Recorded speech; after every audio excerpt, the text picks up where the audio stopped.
El loro Quiroga. Me hace gracia porque casi se desmaya cuando el hijo, Pablo, Sí. trabajaba en cultura y le dice, han nombrado un nuevo director. Y dice, ¿quién es Maximiano? ¿Qué tiene que ver con Ricardo Salinas? Claro, porque no se imaginaba que... Entonces el otro me preguntó a mí, dice, mi papá me dijo, ¿qué tenía que ver con...? No, decirle que un arreglo político, porque además era verdad, que Miranda le pidió que me nombre a mí. Sí,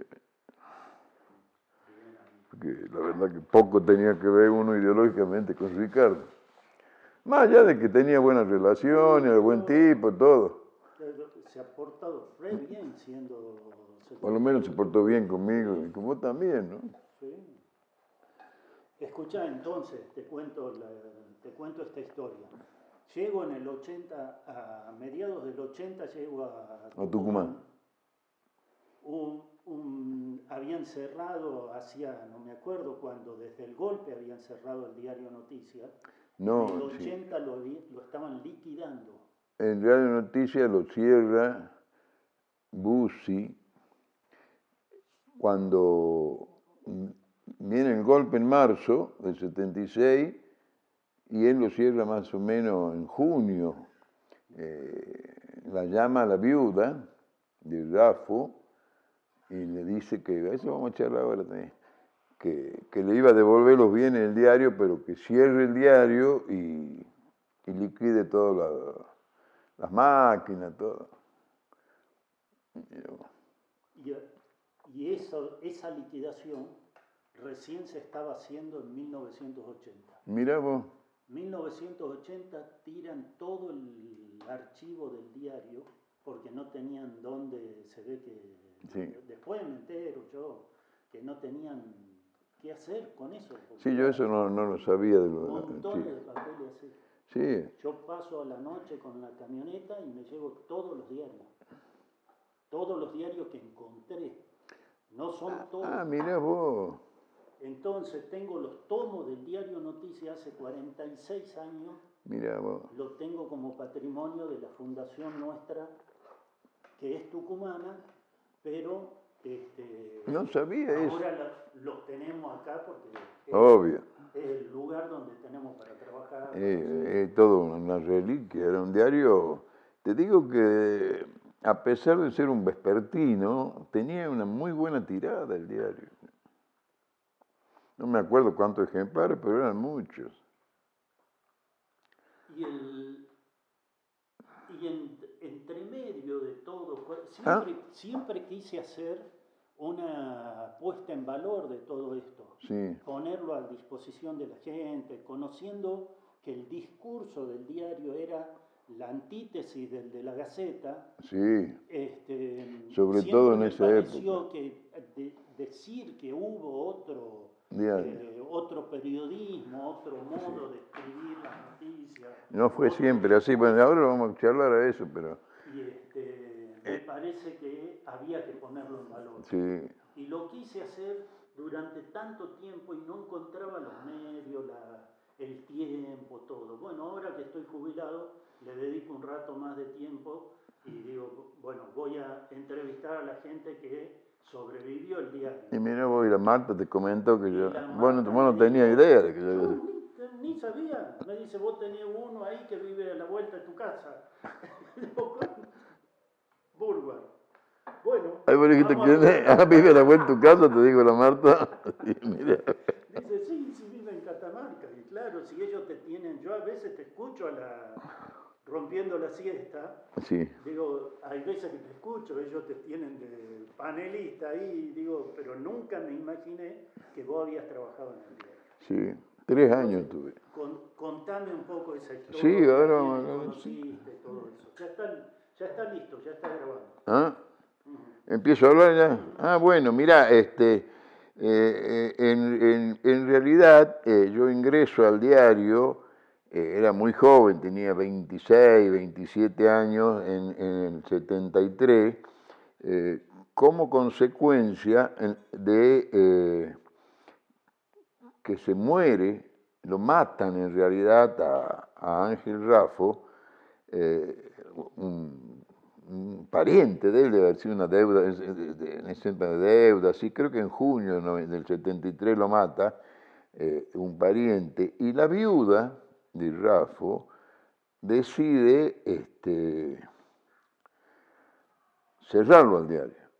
Entonces, además una actitud, viste, propia de esa gente, dice, yo lo cierro, yo no los conozco a ustedes, la deuda era de mi marido, yo no le debo un mango a ninguno, cierro el diario y no quería indemnizar a los trabajadores. Entonces, Amado Jury, que acababa de asumir la gobernación de Tucumán, lo interviene al diario y nombra un interventor que era un contador de apellido Berrondo, el gordo Berrondo, no sé si vive todavía, y bueno, y en ese interín se forma una cooperativa con los trabajadores, que inclusive lo promueve Jury, con el acuerdo de que una vez que se constituya la cooperativa, el gobierno de la provincia le iba a transferir el diario a los integrantes de la cooperativa. En ese momento, bueno, yo tenía una relación política, inclusive de amistad, con algunos de los periodistas, algunos viven. Uno de ellos era Gabriel Casas, que actualmente es abogado, no sé si, creo que está haciendo, no creo que esté haciendo periodismo en este momento. Tato Medina, que ha muerto hace muy poco, no sé si lo conociste vos, era secretario general, tenía 26 años Tato cuando era secretario general. Bueno, me incorporan en la planta del diario de la cooperativa, sabían que yo tenía alguna formación periodística, había estudiado con el Negro Isauro, con Marta en la Escuela de Periodismo, y me incorporo al diario. Y bueno, en ese momento iniciamos un proceso bastante sorprendente respecto de la línea editorial del diario, porque vos fíjate, en el año 56, Ángel Raffo funda el diario, él tenía otro diario anterior que se llamaba El Mercurio, creo, 3, 4 años lo cierra el Mercurio y funda el diario Noticias, bancado por el gobierno nacional, y en las actas de fundación del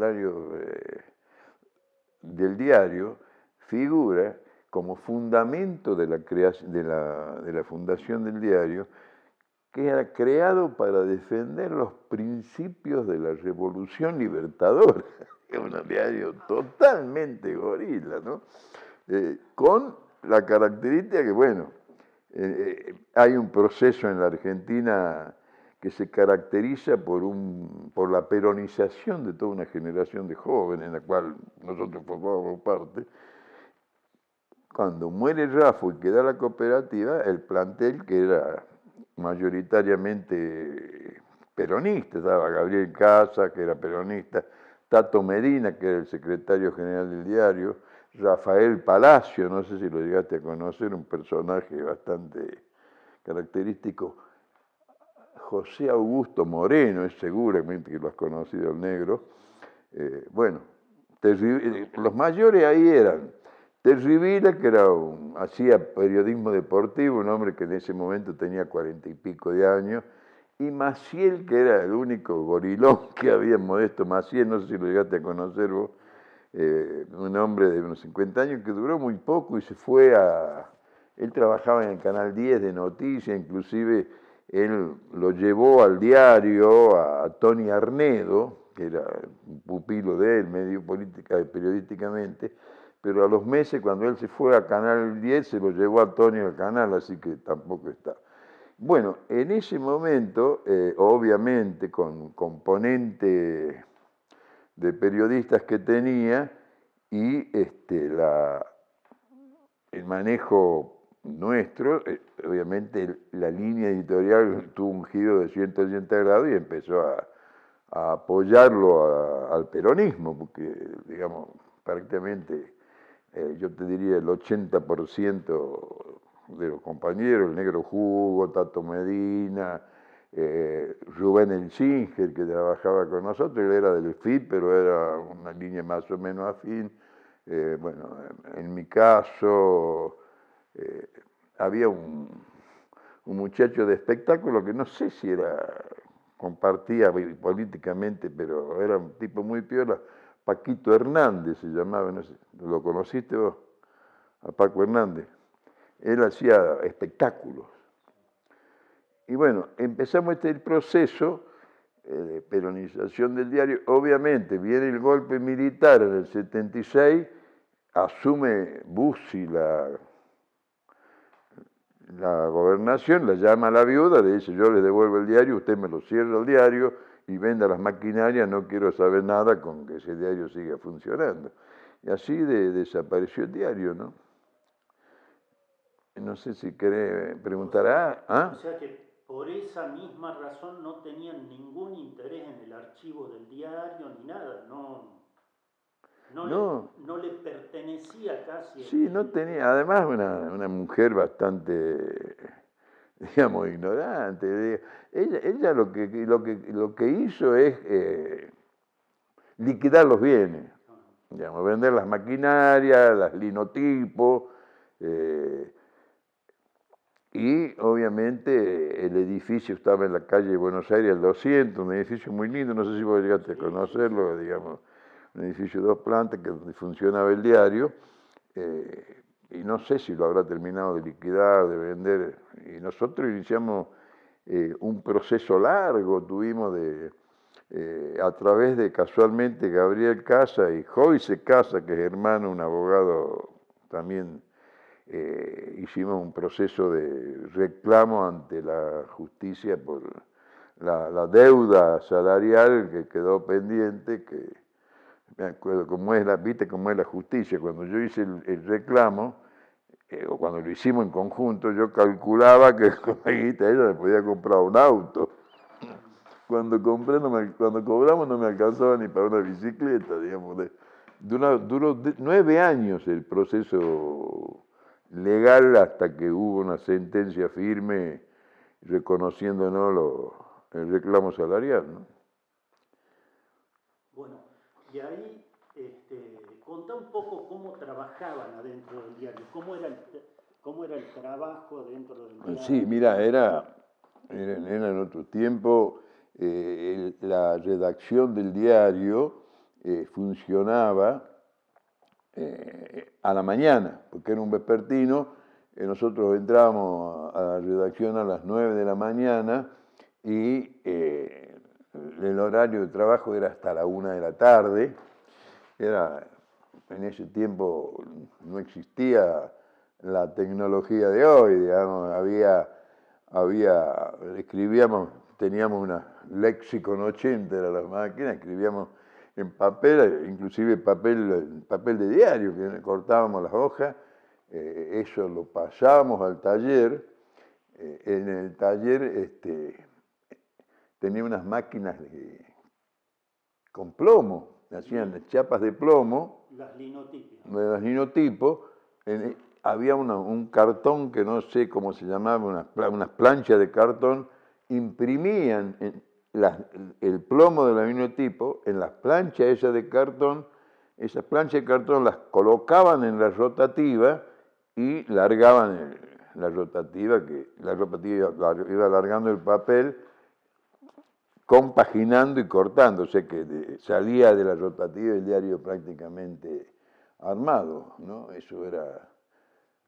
Y muchas veces yo me quedaba porque nosotros teníamos una guardia, se llamaba, que se rotaba por día, por semana, no recuerdo bien, porque de pronto, qué sé yo, cerraba la redacción a la 1 y la rotativa empezaba a imprimir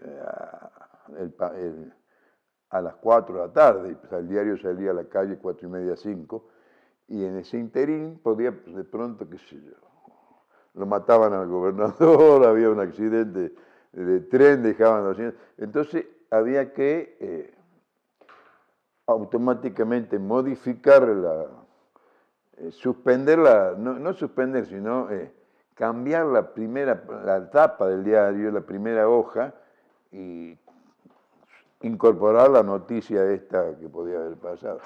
Es una anécdota muy graciosa, porque en esa época estaban de moda unos camperones verdes, no sé si te acordabas, que eran como ese que está colgado ahí, ¿no? Y un día salgo yo del diario, justo me había tocado guardia, y salgo caminando, porque yo en esa época vivía y alquilaba una pieza con mi mujer a Fernando Evia, en el hotel que tenían ellos, no sé si te acordás, Hotel Plaza.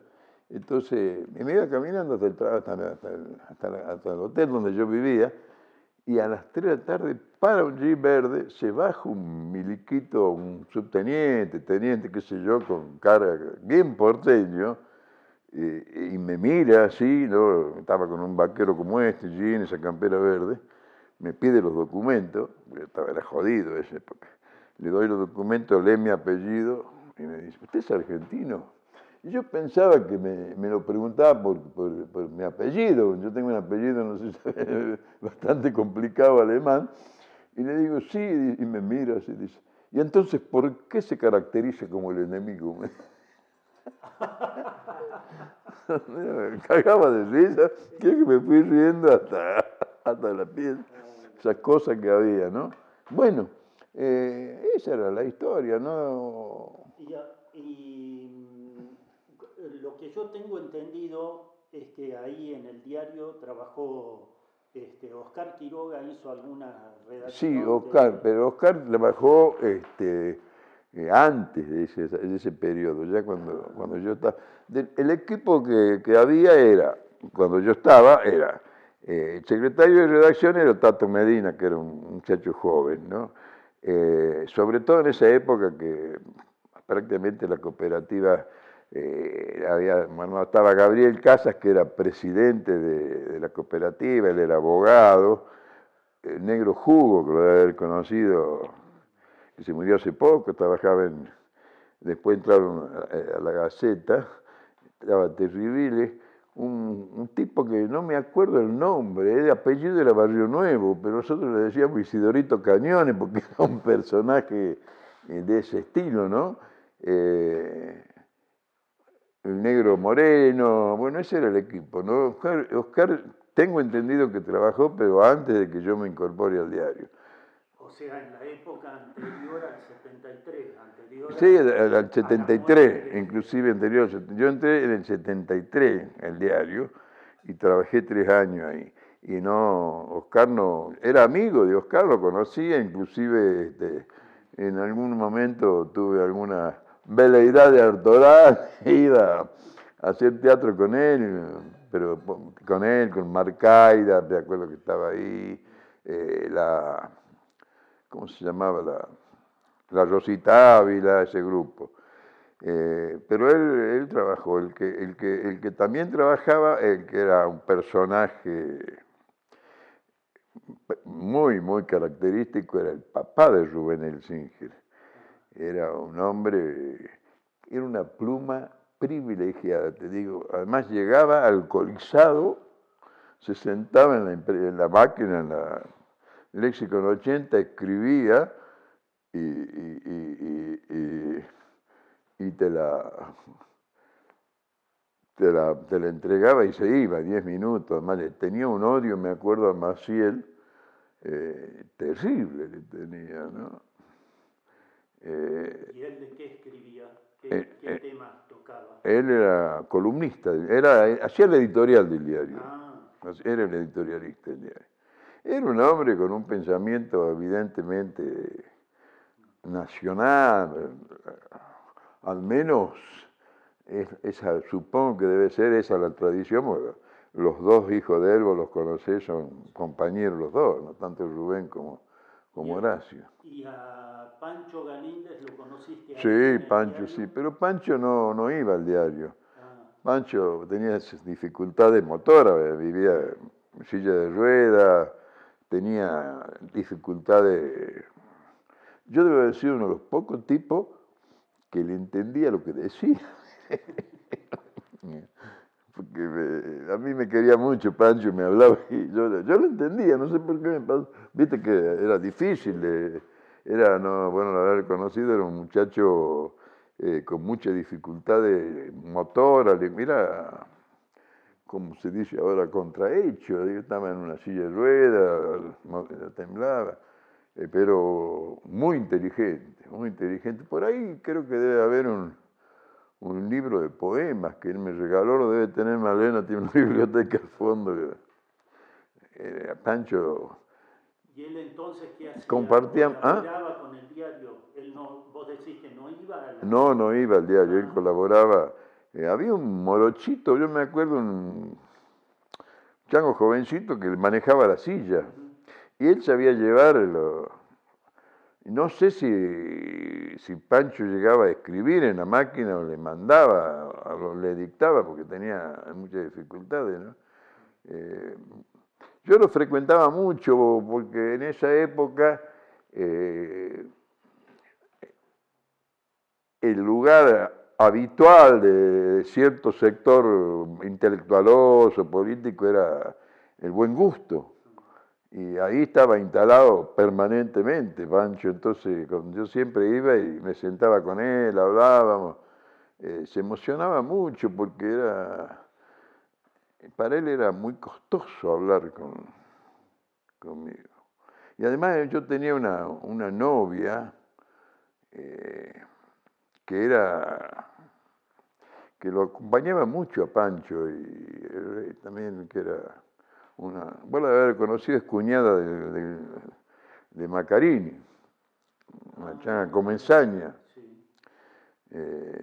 Y también teníamos esa relación, lo llevábamos hasta la casa a veces, vivía ahí a 2 o 3 cuadras de Buen Gusto.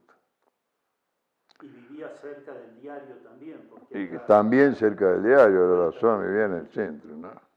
¿Y vos de qué te ocupabas? ¿Qué eras? ¿Redactor? Yo era redactor de política, digamos, ¿no? Bueno, era lo que uno ha hecho toda la vida. Yo escribía y era periodista del diario, ¿no?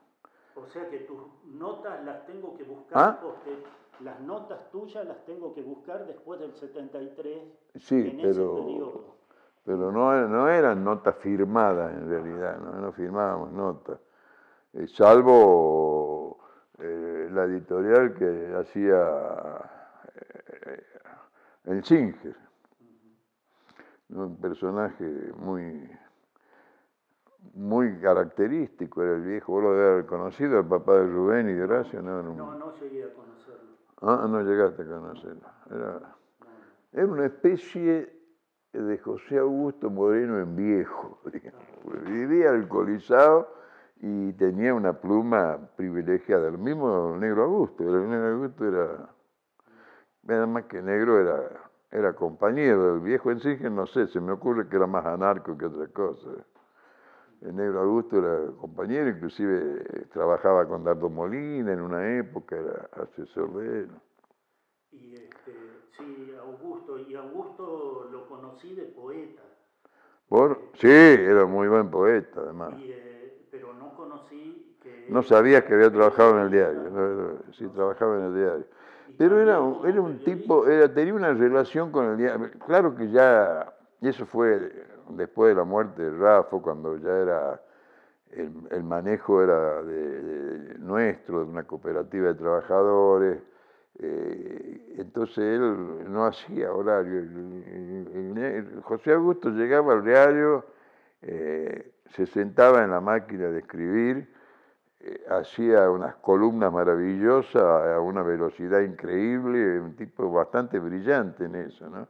Inclusive lo hacía siempre medio alcoholizado, ¿no? Porque era la característica de él y del viejo en sí. Empezaban a tomar vino a las 9 de la mañana.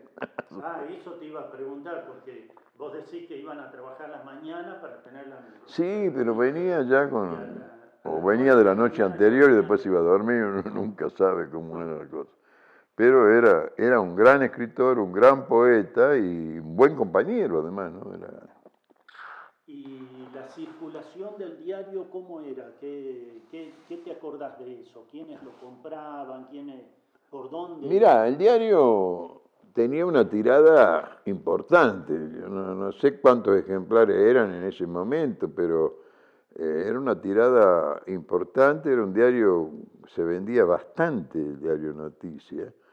Eh, yo me acuerdo que salía la expedición del diario a las 4 de la tarde, que en realidad se llamaba expedición, pero salía hasta la puerta y ahí estaban los canillites esperando el diario, lo agarraban y salían a venderlo, pero se vendía para esa época, te puedo decir, los 60, 70 mil ejemplares, era un diario de mucha circulación, era el único vespertino y además tenía ciertas características, a pesar de ser un diario tabloid, que yo creo que salvo la prensa y la Nación ya no quedan más tabloid, bueno, diablo que se leía así, lo leía mucha gente, ¿no? Lo llevaban y te digo, 60, 70 mil ejemplares, que era además un diario cómodo para leer.